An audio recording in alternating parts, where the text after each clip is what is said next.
Assalamualaikum warahmatullahi wabarakatuh. Bismillahirrahmanirrahim.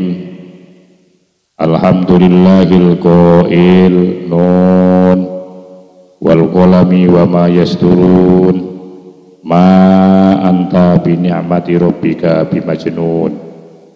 Walal muallif rahimahullah ta'ala wa nafa'ana bihi wa bi ulumihi wa bi anwarihi wa bi asrarihi wa bi barakatihi fid dharaini amin.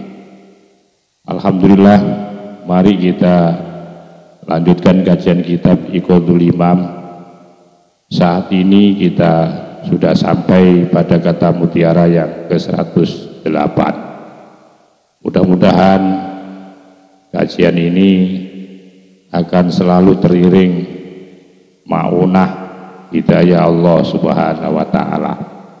Untuk itu mohon disimak, dikaji, ditelaah dari kitab yang Anda miliki. Bismillahirrahmanirrahim. Di ajri dzalika afalat anwarud dawahiri walam ta'fal anwarul qulubi wassarair. Li ajli dzalika, oleh karena itulah ulama membedakan antara anwarud dawahir dengan anwarus sarair, yaitu antara terangnya daripada penampilan-penampilan zahir atau wadah dari dunia ini dengan cahaya wa anwaris sarair, dengan cahaya-cahaya yang muncul yang ada di dalam hati nurani, yang ada di dalam qalbiyah kita semua ini. Artinya bahwa jelaslah ada perbedaan yang mendasar antara terangnya penampilan-penampilan zahir dari ciptaan Allah, baik itu makhluk yang namanya manusia atau alam semesta ini, itu namanya anwarud dawahir. Jadi terangnya penampilan-penampilan zahir daripada alam semesta, daripada makhluk yang namanya manusia itu, jelas itu berbeda dengan terangnya apa? Terangnya cahaya yang ada di dalam hati nurani. Perbedaan yang sangat mendasar bahwa kalau anwarud dawahir, penampilan-penampilan atau terangnya penampilan dunia ini, itu sifatnya sementara, tidak langgeng, tidak terus menerus, selalu berubah-ubah dan tergantung kepada yang mempengaruhi. Itulah sifat daripada penampilan-penampilan ciptaan Allah yang zahir. Matahari itu akan tampak ketika ia muncul di siang hari, tetapi matahari itu akan terbenam atau hilang ketika datang yang namanya malam. Sebaliknya, bahwa gunung itu tidak akan tampak, pepohonan-pepohonan itu tidak akan tampak ketika datang malam hari. Itu artinya membuktikan bahwa penampilan-penampilan fisik zahir dari ciptaan Allah ini, itu cahayanya, terangnya tidaklah abadi, tidaklah terus menerus. Berbeda dengan terangnya hati nurani. Hati nurani itu tidak akan pernah berubah. Hati nurani, terangnya hati nurani ini tidak akan pernah terpengaruhi oleh bergonta-gantinya siang dan malam. Dia tidak akan pernah hilang cahaya-cahaya kebenaran, cahaya-cahaya terang yang ada di dalam hati nurani ini.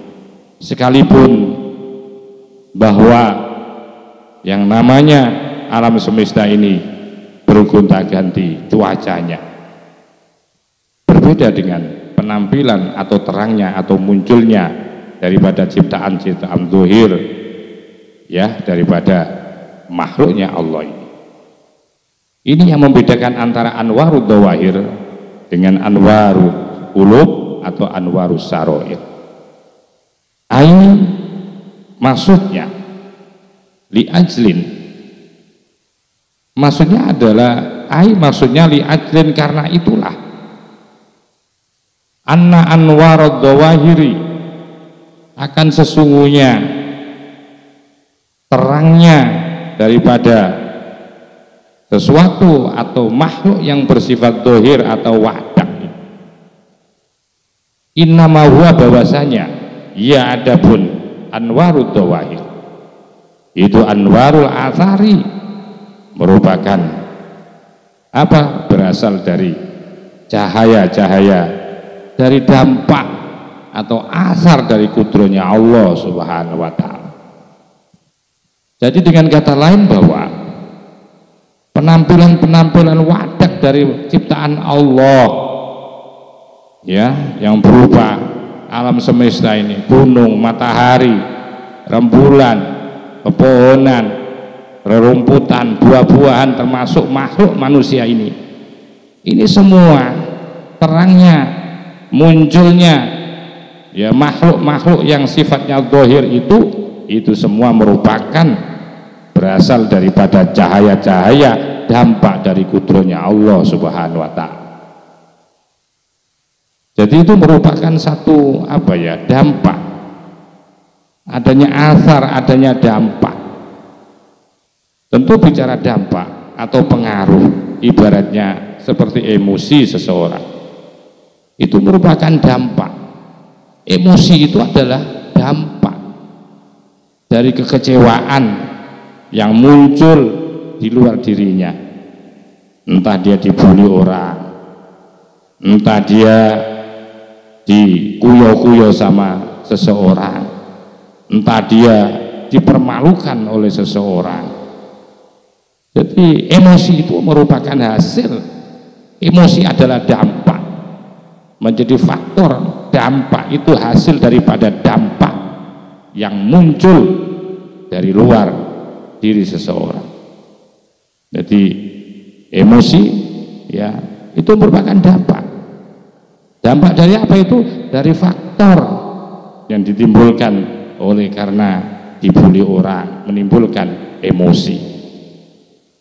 Begitu juga penampilan-penampilan makhluk ini yang terang, yang tampak, bisa dilihat oleh kasat mata, ini merupakan dampak hasil dari berbuah jejak, asar, dampak. Dari apa itu? Dampak eksternal daripada yaitu kudroh dan kuasanya Allah Subhanahu wa ta'ala. Wa min sya'nil athari, dan itu sebagian daripada sifatnya dampak ya, sifat ciri daripada dampak. Ayat ta'asara, adapun akan selalu berpengaruh, wa yataghayyar, dan selalu berubah. Jadi sesuatu yang dihasilkan karena dampak tadi, karena kudrohnya Allah, merupakan dampak kudrohnya Allah, berubah apa alam semesta ini, sesuatu yang wadak ini. Maka setengah daripada, sebagian daripada ciri anwarud dhawahir, sesuatu yang wadak ini, sesuatu yang muncul, termasuk alam semesta ini, termasuk makhluk yang namanya manusia ini, itu ciri-ciri yang dihasilkan ya dari karena faktor dampak tadi, itu akan selalu ayat ta'athar, akan selalu apa, berpengaruh, wa yataghayyar, dan akan selalu berubah, bitului, karena terbitnya, karena munculnya, wal ghurubi, dan karena terbenamnya. Jadi ini kalau diibaratkan lebih enak kalau kita ilustrasikan. Kita buat sebuah ilustrasi yang biar memudahkan pemahaman kita terhadap makna yang ada di dalam kalimat ini, bahwa yang namanya dampak, ya, itu yang namanya dampak Anwarud Dhawahir ini adalah dampak, ya, dampak dari kuasanya Allah. Itu biasanya akan berubah, akan dipengaruhi dan akan berubah oleh karena adanya tuluk terbit dan terbenam. Contoh matahari. Matahari ini adalah namanya Anwarud Dhawahir. Matahari itu akan keluar tampak terang benderang itu ketika dia ada di siang hari, ya. Jadi itu akan dipengaruhi oleh tuluk. Begitu dia terbit, ya, maka matahari itu akan tampak. Wal ghurubi begitu juga dipengaruhi oleh terbenam. Begitu matahari ini terbenam, maka akan berubah menjadi tidak ada. Contoh lain adalah kita umpamakan antara cahaya dengan bayangan, antara cahaya dengan bayangan. Cahaya matahari, ya, cahaya matahari, bahwa ketika cahaya matahari di pagi hari itu terbit, maka akan menghasilkan atau muncullah yang namanya bayangan, ya, akan menghasilkan bayangan. Dan bayangan yang dihasilkan, ya, munculnya bayangan itu karena tuluk, bitului, karena adanya terbit matahari tadi, terbitnya sinar matahari di siang hari itu. Dan selalu seperti itu, ya, yang namanya Anwarud Dhawahir, penampilan fisik dari ciptaan Allah itu akan selalu dipengaruhi ada dan tidak adanya. Jadi yang namanya bayangan itu akan berubah-ubah sesuai dengan penampilan cahaya itu. Mungkin kalau cahaya itu, cahaya matahari mulai jam 7 sampai sebelum zuhur itu, yang namanya bayangan itu akan memanjang. Begitu nyampe di atas jam zuhur, ini contoh saja, bayangan itu kemudian akan akan berkurang. Antara benda dengan bayangan lebih panjang bendanya.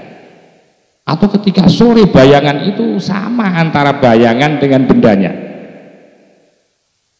Nah, itulah dunia, itulah Anwarud Dhawahir, itu akan selalu dipengaruhi di mana posisi matahari, di mana posisi cahaya matahari berada, dan waktunya. Kalau di waktu pagi, maka bayangan itu akan memanjang karena masih pagi.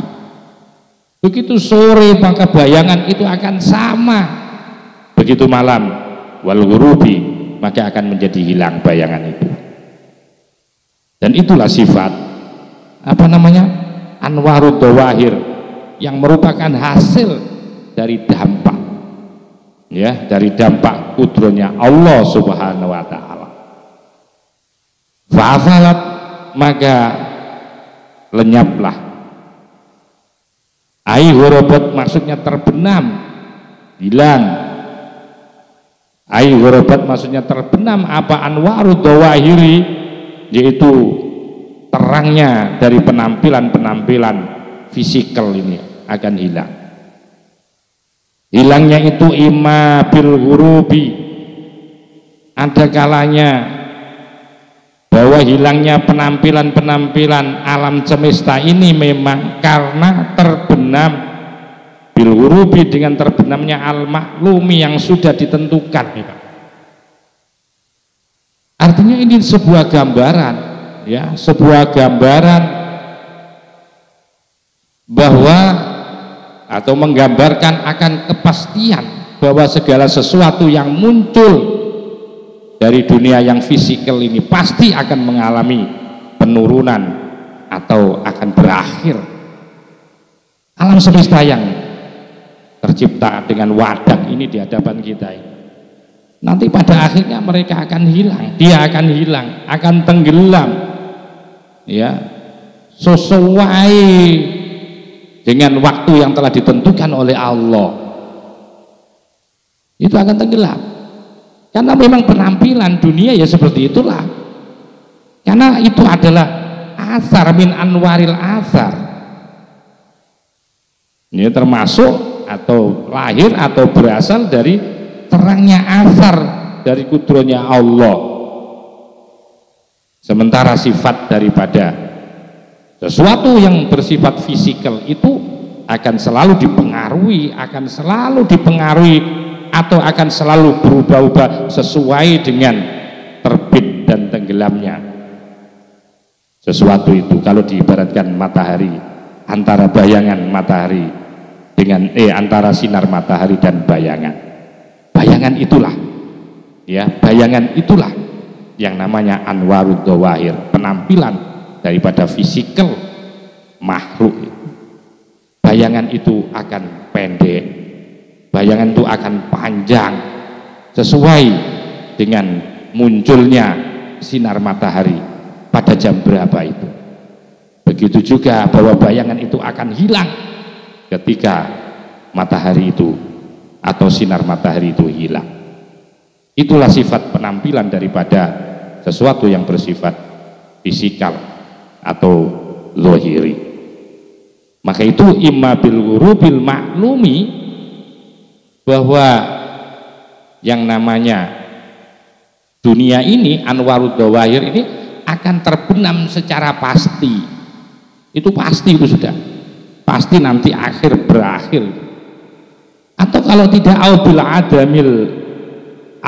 adamil mahtumi, atau akan ya ketiadaan, mengalami ketiadaan yang ya, atau mengalami ketiadaan yang tidak terhindarkan, pasti itu. Ya kalau dibiarkan nanti pada akhirnya juga akan hilang sendiri, akan habis sendiri, akan musnah sendirilah. Karena itulah sifat daripada dunia. Jadi ada kalanya terbenamnya, hilangnya penampilan dunia itu memang karena hurubil maklum, ya, hurubil maklum itu ada terbenam secara pasti, atau dia akan tiada karena tidak bisa terhindarkan, ya akhirnya hilang sendiri. Karena memang sifat dunia ini memang asalnya tidak ada. Sementara walam ta'fal, dan tiada akan pernah rusak, hilang. Aitaghrub maksudnya tidak pernah terbenam. Anwarul qulubi, yaitu terangnya cahaya kebenaran yang ada di dalam hati. Sementara inilah bedanya, ya. Sementara cahaya yang ada di dalam hati itu tidak akan pernah sirna dan tidak akan pernah dipengaruhi oleh tampilan-tampilan alam semesta ini. Tidak pernah dipengaruhi oleh itu. Berbeda dengan alam semesta itu. Dengan tampilan-tampilan makhluk zahir dan wadak ini akan selalu dipengaruhi, ya, akan selalu dipengaruhi dan akan selalu berubah-ubah dan bisa dipengaruhi dengan tulu'i wal ghurub. Sementara anwarul qulub, cahaya kebenaran yang ada di dalam hati itu tidak akan pernah sirna atau tenggelam atau terbenam.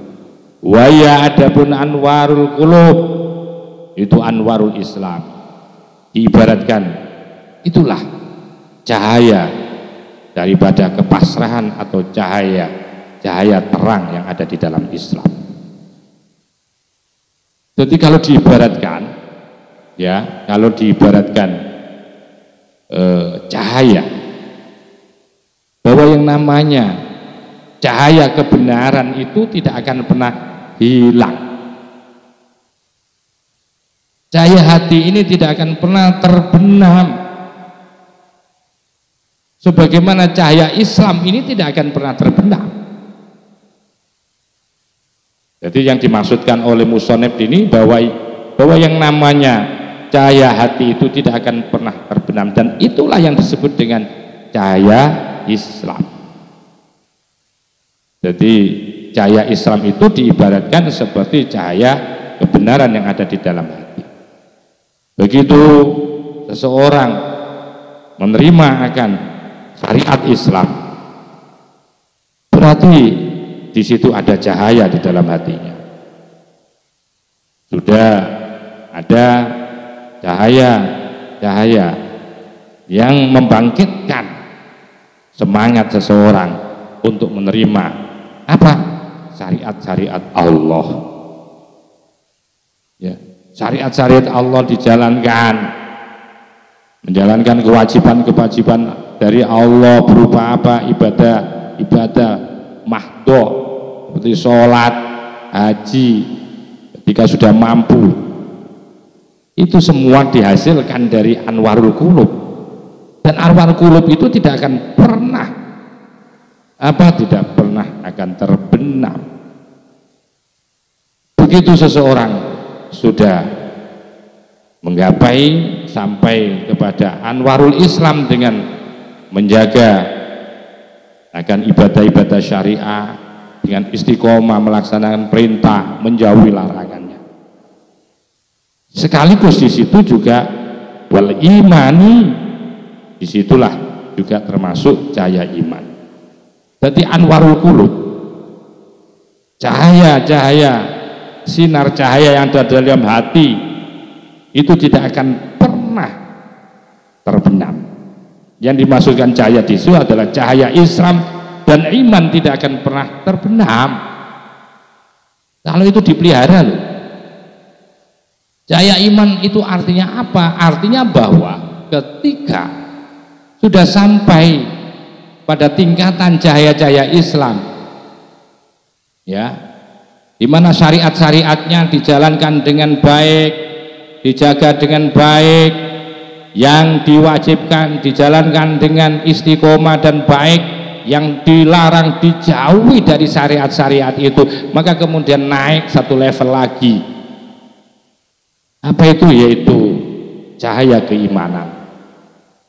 Di saat seperti itu ia sudah melampaui dari ibadah zahirnya, sudah bisa merasakan akan kehadiran Allah, ya, karena semakin kuat cahaya imannya, sudah mulai meyakini bahwa yang namanya sholat itu tidak sekedar menggugurkan kewajiban dan takut karena neraka, pengen karena surga, tidak, tapi punya keyakinan kuat bahwa dengan ibadah ini, ya, ternyata ini merupakan kebutuhan kami, itu adalah kebutuhan hati nuraniku.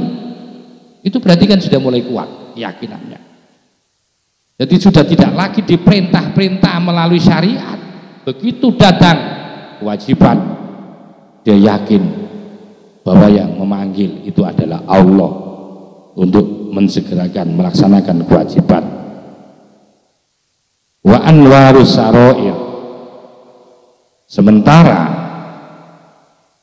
wa anwarus saroir, dan adapun cahaya-cahaya saroir itu juga tidak akan pernah terbenam. Anwarul qulub itu di tingkatannya, yaitu pada level Islam dan iman, itu tidak akan pernah terbenam. Begitu juga tidak akan pernah terbenam yang namanya anwarus saroir, cahaya-cahaya yang terang yang ada di dalam rahasia hati. Apa yang dimaksudkan? Waya adapun anwarus saroir itu anwarul ihsani, adapun yaitu cahaya-cahaya terangnya yaitu ihsan. Ihsan itu salah satu sifat makom yang sudah sangat tinggi seseorang di dalam interaksi dengan Allah Subhanahu wa Ta'ala. Jadi seakan-akan dia ketika beribadah di hadapan Allah, dia bisa menyaksikan Allah. Andaikan toh dia tidak bisa menyaksikan, bahwa dia sadar bahwa dia sedang disaksikan oleh Allah, ada interaksi yang luar biasa. Maka itu fa anwarul islami, maka adapun cahaya-cahaya Islam atau yang dimaksud dengan anwarul Islam wal imani, dan cahaya keimanan. Ia adapun anwarul Islam wal iman itu namanya anwarut tawajjuhi, namanya cahaya yang menghadap atau mengarah hanya kepada Allah. Jadi di level orang itu masih menjalankan syariat yang disebut dengan cahaya Islam, kemudian mulai bisa melaksanakan ibadah dengan khusyuk, bisa menghadirkan Allah, di situ merasa muraqabah dengan Allah, ya, berarti cahaya yang ada di dalam hatinya itu masih ada di level anwarut tawajjuh. Jadi kalau diibaratkan seperti senter itu, dia hanya Islam, cahaya Islam, cahaya iman itu ibaratnya seperti nyenter gitu saja. Nyenter mengarahkan, menunjukkan seseorang itu biar bisa menuju jalan yang ia inginkan, yang akan dia tempuh, biar jalan itu lancar, mulus, tidak sampai nanti terjadi sesuatu yang tidak diinginkan. Senter itu mengantarkan, tidak sampai nabrak-nabrak. Itu namanya anwarul Islam. Jadi cahaya Islam dan cahaya iman itu dalam perspektif hubungan dengan Allah itu hanya masih satu arah saja, namanya anwarut tawajjuh, hanya senter yang digunakan hanya untuk apa namanya, mengarah atau menghadap saja kepada Allah, belum ada interaksi. Sementara anwarul ihsani, sementara adapun cahaya-cahaya terangnya ihsan, ya adapun anwarul ihsan itu anwarul muwajahati, itu namanya cahaya yang saling berhadap-hadapan, yang sudah terjadi interaksi, saling memberikan cahaya. Begitu cahaya menghadap dengan Allah, maka cahaya Allah itu juga bisa berhadapan-hadapan dengan kita. Akhirnya di level ihsan ini, bahwa seorang hamba itu bisa menyaksikan secara live, secara langsung terhadap sifat-sifat kebesaran Allah Subhanahu wa ta'ala, dan juga diperhatikan oleh Allah, ya, di anwarul, itulah anwarul muwajahat. Jadi di level anwarul ihsan ini, bahwa seorang hamba ketika melakukan dialog, hubungan, muasalah, itu terjadi interaksi cahayanya dengan cahaya Allah, terjadi interaksi, tidak satu arah. Kalau masih satu arah itu berarti itu masih di level anwarul Islam wal iman, yang namanya anwarut tawajjuh. Sementara ihsan itu disebut sebagai anwarul muwajjah karena cahayanya itu sudah terjadi interaksi cahaya yang ada di dalam hati seorang hamba dengan cahaya kebesaran Allah, bisa menyaksikan akan sifat-sifat kebesaran Allah. Fanuru, maka adapun cahaya kebenaran itu ibaratun sebuah ungkapan yang mewakili anil yakini, tentang keyakinan. Jadi nur itu diibaratkan seperti sebuah keyakinan. Jadi cahaya itu, dalam kata lain, cahaya itu adalah seperti sebuah keyakinan. Keyakinan alladzi yahsulu, yang terdapat fil qalbi, di dalam hati. Jadi keyakinan yang ada di dalam hati itu namanya nur. Jadi nur itu adalah sebuah ungkapan tentang makna keyakinan yang ada di dalam sanubari hati seorang mukmin. Disitulah nanti akan yusmiru, akan menghasilkan, akan membuahkan apa keyakinan, membuahkan halawatal amali, akan manisnya, enaknya, lezatnya beribadah kepada Allah. Jadi yang membuat rasanya nikmat beribadah sholat, beribadah puasa, ya, sedang berkomunikasi dengan Allah, bisa merasakan nikmat itu karena keyakinan yang ada di dalam hati. Itulah yang membuat lezat dan nikmatnya ibadah seseorang. Maka dipastikan bahwa ketika orang itu tidak punya keyakinan tentang Allah, keyakinan tentang syariat Allah, keyakinan tentang apapun yang ditakdirkan oleh Allah, maka saat itu pula orang itu tidak akan pernah merasakan nikmatnya beribadah. So, kalau Anda tidak yakin bahwa sholat ini, ya umpamanya tidak ada yakin hanya karena Anda takut aja menjalankan kewajiban, tidak kamu yakini bahwa sholat itu ternyata bisa memberikan keselamatan kita di akhirat. Satu bisa tidak punya keyakinan itu, tentu tidak merasa nikmat. Ibadah lo itu tidak merasa nikmat, ya, tidak merasa nikmat. Maka itu faida qawiya al yakinu. Ini kan tadi sudah diibaratkan cahaya, itu ibaratnya yakin yang ada di dalam hati, yang kemudian membuahkan manisnya ibadah. Faida qawiya, apabila kuat, apa al yakinu, keyakinan, apabila keyakinan itu sudah kuat, maka jelas qawiyan nuru, semakin kuat pula cahayanya.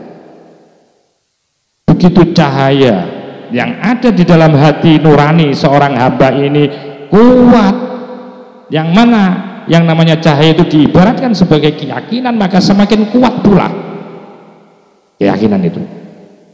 Jadi ketika cahayanya itu kuat, maka kuat pula keyakinan.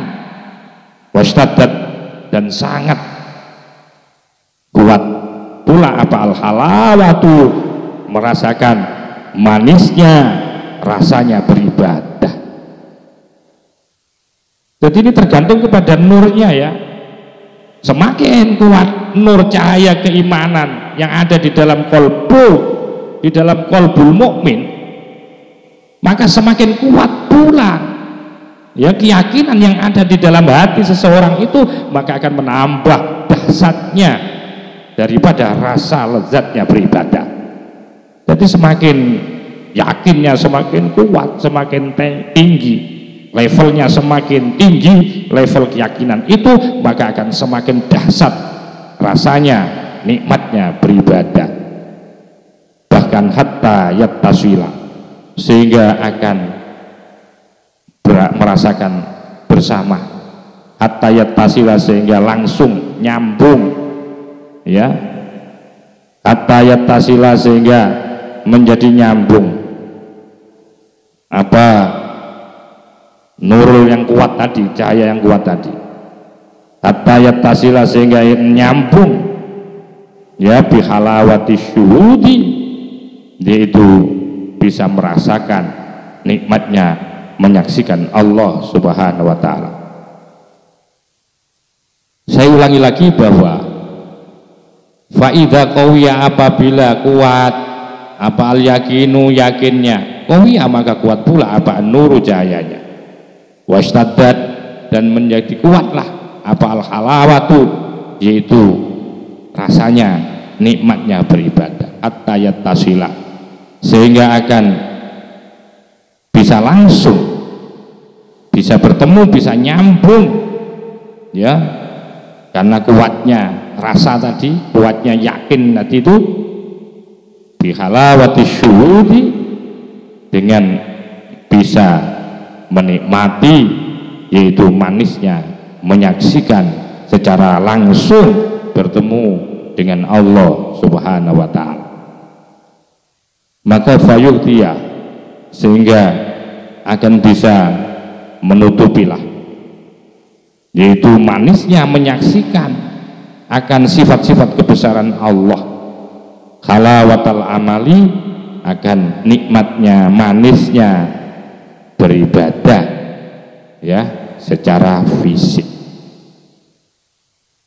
Jadi ketika seseorang itu sudah merasakan betapa ketika sudah bisa langsung nyambung dengan Allah, dengan bisa merasakan nikmat, menyaksikan akan kebesaran Allah, dari situlah maka akan tertutup untuk merasakan nikmat beramal. Berubah menjadi apa? Merasakan nikmatnya apa? Menyaksikan akan sifat-sifat kebesaran Allah. Walidzalika, oleh karena itu ya, oleh karena itu berbeda hasil daripada amal zahir dengan amal hati, jelas itu. Maka yakinu, sedikitlah apa amalul jawarihi, amalia-amalia yang bersumber dari apa? Bersumber dari yaitu anggota tubuh. Indal arifi, menurut orang yang sudah kenal dengan Allah. Jadi akhirnya bahwa sehebat apapun, sebanyak apapun, akan menjadi sedikit amal-amal kalau masih bertumpu kepada zahirnya. Mau 1 juta sujud ya, menurut orang ahli ma'rifah itu akan sedikit nilai yang akan diperoleh selama apa? Selama kemakrifahannya, selama tidak ditopang dengan kemakrifahan ya. Jadi yakin menjadi sedikit apa amalul jawarihi, amal-amalia yang bertumpu dari anggota tubuh itu, indal arifi, di sisi orang ahli ma'rifah. Karena ba'id halawatu syuhudi, nah ini, karena merasakan nikmatnya, menyaksikan secara langsung akan sifat-sifat kebesaran Allah, iku turni, itu turni, menjadikan tidak butuh merasa kaya. Apa halawatu syuhud itu? Tidak butuh angkuli syai'in, terhadap segala sesuatu. Nah ini akan tetapi laisal khobar kal ayan.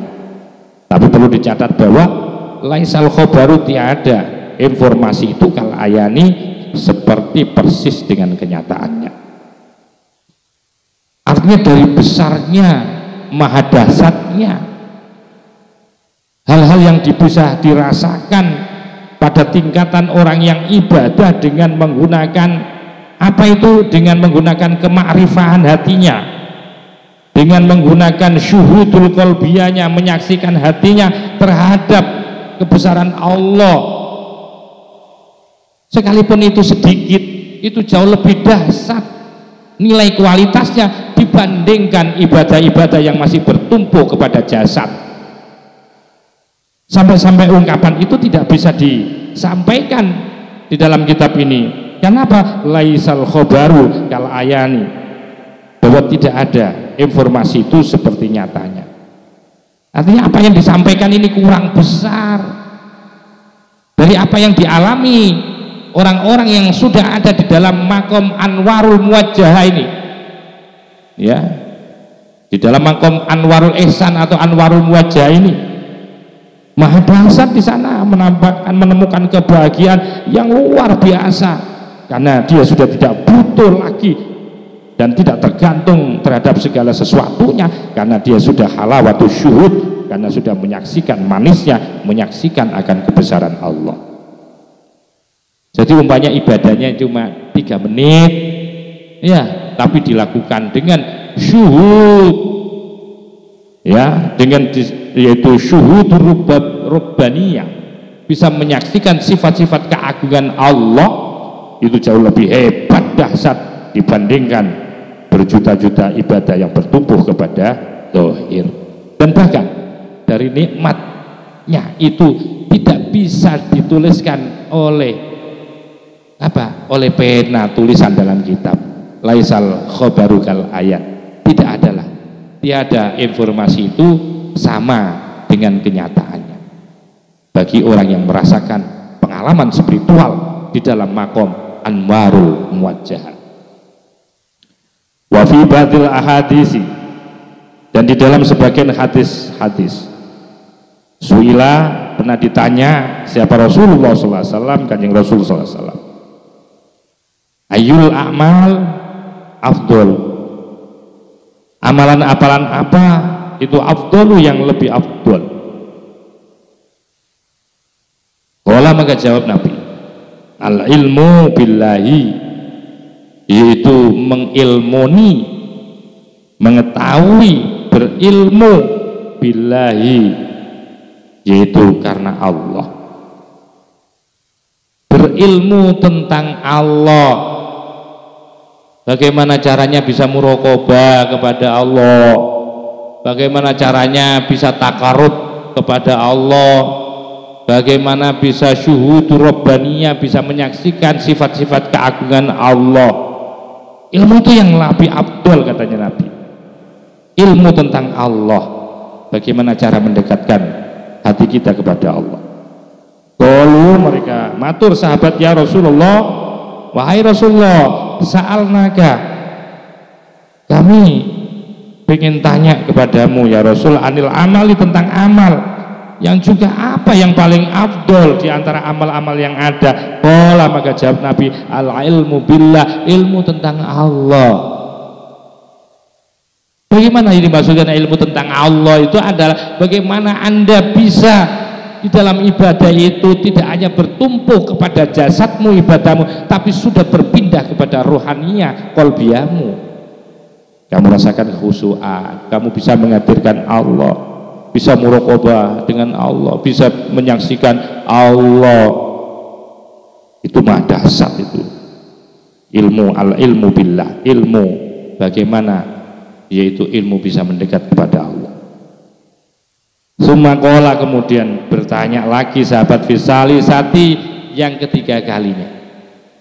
Maka Nabi mengatakan, amalun qalilun, adapun amalia yang sedikit, kafin, cukuplah, ketika ma'al ilmi, yang disertai dengan mengilmui atau berilmu, ya, billahi, tentang Allah.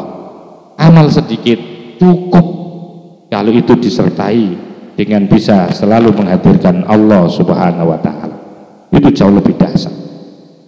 Wa haqiqatun nuri, maka adapun hakikat cahaya, fil asli, pada asalnya, yaitu kaifiyatun, bagaimana cara, tanpa situ bisa menyebar, ya, bisa menyebar apa hakikatun nur min nuraini, dari penampilan dua cahaya, ala sathil jismi, di atas permukaan benda jisim.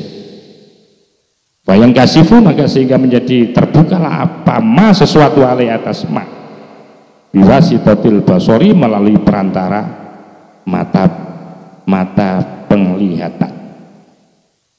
Jadi hakikatnya cahaya pada dasarnya itu adalah bagaimana cahaya itu bisa menyebar, ya, menyebar dari dua cahaya ini, dari dua terangnya cahaya ini, yaitu cahaya yang bersifat zahir dan cahaya yang bersifat batin. Bagaimana cahaya demi cahaya itu bisa menerangi di permukaan benda ini, sehingga ketika cahaya itu bisa menyinari di permukaan benda itu, maka akan tampak benda itu. Ibaratnya ketika Anda masuk ke ruangan, ketika Anda hidupkan yang namanya listrik, maka permukaan-permukaan benda itu akan muncul dan kelihatan melalui apa? Biwasitatil basori, ketika Anda lihat melalui mata kepala. Jadi hakikat cahaya pada dasarnya seperti itu, bagaimana bisa menghasilkan sesuatu yang tidak tampak akhirnya terlihat, Ya tentu dengan perantara cahaya itu bisa dilihat benda-benda itu tentu melalui mata kepala. Summa subbiha, kemudian diserupahkan, ya, diserupahkan. Bihi apa? Bihi nur. Bihi dengan nur apa? Al ilmu. Wal yakinu, dan yakin, wal ma'rifatu, dan pengetahuan. Kemudian bahwa cahaya ini di dalam kajian ilmu tasawuf ini itu diserupahkan dengan ilmu. Jadi al ilmu, ya, al ilmu kan nur gitu ya. Ilmu itu seperti cahaya. Al ilmu kal yakin, ilmu itu seperti sebuah keyakinan. Al ilmu kal ma'rifah, ya. Oh, an-nuru kal ilmi, an-nuru kal yakini, an-nuru kal ma'rifati. Jadi diumpamakan cahaya itu seperti ilmu, diumpamakan cahaya itu seperti yakin, diumpamakan cahaya itu seperti ma'rifah atau pengetahuan. Kenapa? Lima, karena sesuatu bainahuma, yang antara keduanya, antara ilmu, antara keduanya maksudnya adalah antara nur cahaya dengan ilmu yakin dan ma'rifah. Jadi lima bainahuma, karena di antara keduanya itu minasyabi, ada kesamaan. Karena antara cahaya yang diumpamakan dengan ilmu, cahaya yang diumpamakan dengan yakin, cahaya yang diumpamakan dengan ma'rifah itu, karena kedua-duanya itu ada kesamaan. Kesamaan dalam hal apa itu? Fi kashfi haqiqatil asyai, dalam rangka untuk mengungkap, menyingkap hakikat kebenaran dari sesuatu benda. Wa tamyiziyah, dan sebagai untuk membedakan terhadap asya, kan? Ketika bicara cahaya, maka sesuai cahaya itu, nur itu kan berusaha sebagai alat yang menerangi, kan? Alat yang menerangi, sehingga dari menerangi itu bisa membedakan, oh ini baik, oh ini buruk, oh ini batu, oh ini kotoran, oh ini gubuk, oh ini rumah baik, ya, oh ini kandang sapi, oh ini apa namanya, kerajaan. Itu bisa dilihat ketika orang itu bawa senter, bawa nur cahaya. Nur itu tidak ubahnya seperti ilmu. Orang dengan ilmu maka bisa membedakan bainal haq wal batil, antara benar dan yang batil. Begitu juga keyakinan itu akan bisa membedakan dengan apa? Keraguan. Ma'rifah begitu juga, ya, diibaratkan seperti cahaya. Disitulah yang dimaksudkan bahwa keduanya itu ada kesamaan. Dari sisi apa itu? Dari sisi di dalam menyingkap hakikat kebenaran dari sesuatu, sehingga bisa membedakan antara yang baik dan buruk itu karena cahaya tadi, yang kemudian diibaratkan cahaya itu seperti ilmu, diibaratkan cahaya itu seperti keyakinan, diibaratkan cahaya itu seperti ma'rifah. Fanurul hissi, maka sedangkan adapun cahaya yang bersifat indrawi, itu yang qati'u akan putus. Apa? Nurul hissi bingkitoi aslihi, ya, bersamaan dengan putusnya sumber asalnya nur. Cahaya matahari ini muncul, ya, ketika ada cahaya matahari. Ketika siang cahaya matahari itu akan muncul. Itu pun kadang-kadang kalau memang tidak ditutupi mendung. Tapi begitu malam pasti cahaya matahari itu akan hilang. Ya, itu yang dimaksudkan dengan bahwa cahaya dohir, penerangan dohir itu akan hilang mengikuti dengan hilangnya sumber tersebut. Ya, mengikuti apa? Dengan hilangnya sumber tersebut. Tapi sementara wa nurul maknawiyu, sementara adapun cahaya yang bersifat maknawi, alladzi yang huwa adapun alladzi itu nurul qulubi, itulah yang disebut dengan nurul maknawi, itu adalah nurul qulub, cahaya hati, cahaya maknawi yang bersifat maknawi. Substansi cahaya itu adalah itulah cahaya yang ada di dalam hati nurani. Layang kotiu, yang tidak akan pernah putus apa nurul qulub abadan selama-lamanya. Walidzalika, oleh karena itu ansyada, telah menyanyikan, telah bersenandung siapa asy-syaikhu, yaitu sang guru, hadzal baita, di dalam bait ini. Faqalahu, kemudian berkata di dalam bait ini. Walidzalika, oleh karena itu berbeda. Oleh karena itulah berbeda antara cahaya antara cahaya hissi, antara cahaya nur yang bersifat indrawi, yang bisa disentuh, dirasakan, dengan cahaya yang bersifat maknawi berupa nurul qulub, itu jelas berbeda. Oleh karena itu ila dikatakan dalam sebuah syair, inna syamsan nahari taghrubu bilailin wa syamsul qulubi laysat taghibu. Inna syamsan nahari, sesungguhnya matahari siang itu taghrubu akan terbenam bilailin, ketika datang malam. Sementara wa syamsul qulubi, adapun mataharinya hati nurani, laisat, tiada akan ada apa mataharinya hati nurani itu taghibu, akan terbenam. Matahari siang akan terbenam, sementara matahari yang ada di dalam hati nurani ini tidak akan pernah terbenam. Qala dawuh Syekh Zarruq radhiyallahu anhu,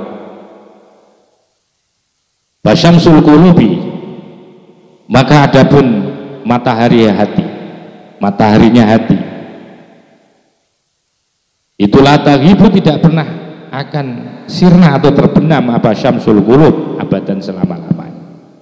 Bal, bahkan ya adapun syamsul qulub itu daimatun, langgeng, la tangqotiu, tidak akan pernah putus, wabaqiyatun, dan terus tetap, latan sorimu, tidak akan pernah juga sirna atau putus. Kenapa? Libaqoi, ini alasannya, libaqoi madadiyah, karena terus menerusnya, tetapnya, langgengnya, peparing-peparing. Madad itu peparing-peparing, peparing-peparing dari syamsul qulub. Waya adapun madad, apa sih madatnya itu? Pemberi-pemberi peparing itu berupa apa itu? Ma'anyul ausofi, nilai-nilai makna, sifat-sifat ar-rabbaniyati, yang bersifat ketuhanan atau sifat-sifat keagungan Allah subhanahu wa ta'ala. Wa dawamu mahaliha, dan karena langgengnya tempatnya ausofur rabbaniyah, itu yang membuat bahwa matahari, sinar matahari ya, yang ada di dalam sinar kebenaran yang ada di dalam hati nurani seorang hamba itu tidak akan pernah terbenam, itu karena ia akan terus mengalir sumbernya dari sifat-sifat robbaniyahnya Allah. Bawamnya itu, langgengnya itu karena sifat robbaniyahnya Allah itu menjadi tempatnya, karena yang menjadi tempatnya menjadi tempatnya ma'anil ausaf, jadi yang menjadi tempatnya samsul qulub, matahari sinar terang benderangnya di hati itu, langgengnya itu, karena disitulah langgengnya tempatnya juga. Waya adapun samsul qulub itu al-afaqur rohaniyatu, yaitu jajahan secara keseluruhan dari sifat-sifat kerohanian. Wal muta'alliqu, maka adapun yang berkaitan biya dengan syamsul qulub, itu muta'alliqun, berkaitan bi haqiqatin, dengan sebuah haqiqah la tansorimu, yang tidak akan pernah terputus. Jadi muta'alliq, mengaitkan dengan sesuatu yang langgeng, itu akhirnya juga akan menjadi langgeng. Begitulah maksudnya. Wa min hadzal wajhi, dan dari sisi ini, karena ada apa hada, gina menjadi tidak butuh, gina menjadi kaya. Siapa al-qaumu, sebuah kaum, billahi, dengan hanya dengan Allah, la bil asbabi, tidak butuh lagi terhadap asbab-asbab ini. Wa ta'alluquhum, dan ketergantungan mereka hanyalah bihi, dengan Allah. La bisyai'in, tidak ada ketergantungan mereka bisyai'in, dengan sesuatu dunawi yang selain Allah. Hadza, adapun ini penjelasan itu, hadza adapun ini itu akhirul babil asyir, merupakan akhir bab yang ke-10. Wa hasilu, sementara kesimpulannya bahwa dzikru kaifiyatil jazai alal a'mal, kesimpulannya adalah menjelaskan tentang bagaimana balasan terhadap amalia-amalia, serta wazajru ala tolabihi, dan melarang. Jadi ini pembahasannya, ya, mencegah untuk menuntutnya. Wa tahqiqu ma'rifatihi fi atoihi wa man'ihi. Ini mungkin barangkali nanti kita akan bahas bersama. Mudah-mudahan sampai di sini dulu kajian pada saat ini, dan alhamdulillah kita nanti akan pindah kepada yaitu kajian kata mutiara berikutnya. Mudah-mudahan jadi ilmu yang manfaat. Wa akhiran, wallahul muwaffiq ila aqwamit thoriq wal afu minkum. Wassalamualaikum warahmatullahi wabarakatuh.